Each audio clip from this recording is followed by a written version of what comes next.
My name is Ashish Rahi, Assistant Professor, RPIIT Institute of Pharmacy, and today my topic is about how to reduce the nosocomial infections and hand hygiene and infection control.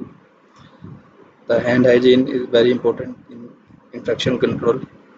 That is the main function of the infection control committee.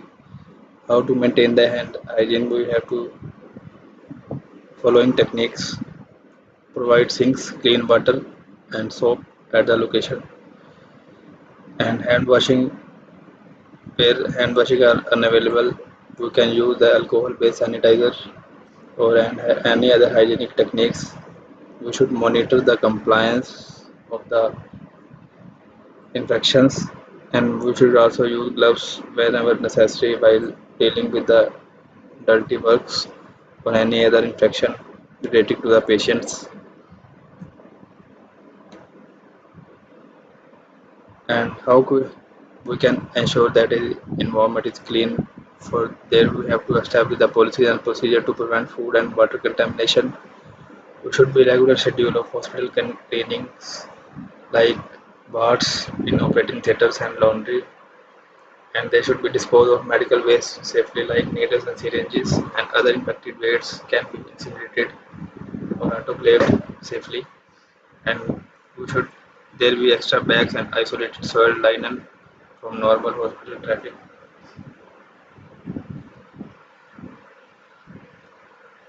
There are some precautions for the isolation and standard precautions used dealing with the infections.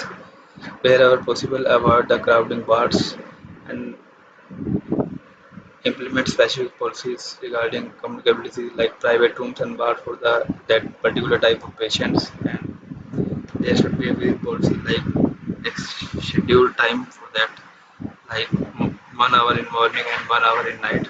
There should be hand washing and use of gloves should be mandatory, and gowns wherever possible should be used. Mask and eye protection should be used. And the precautions with sharp instruments and needles used safely.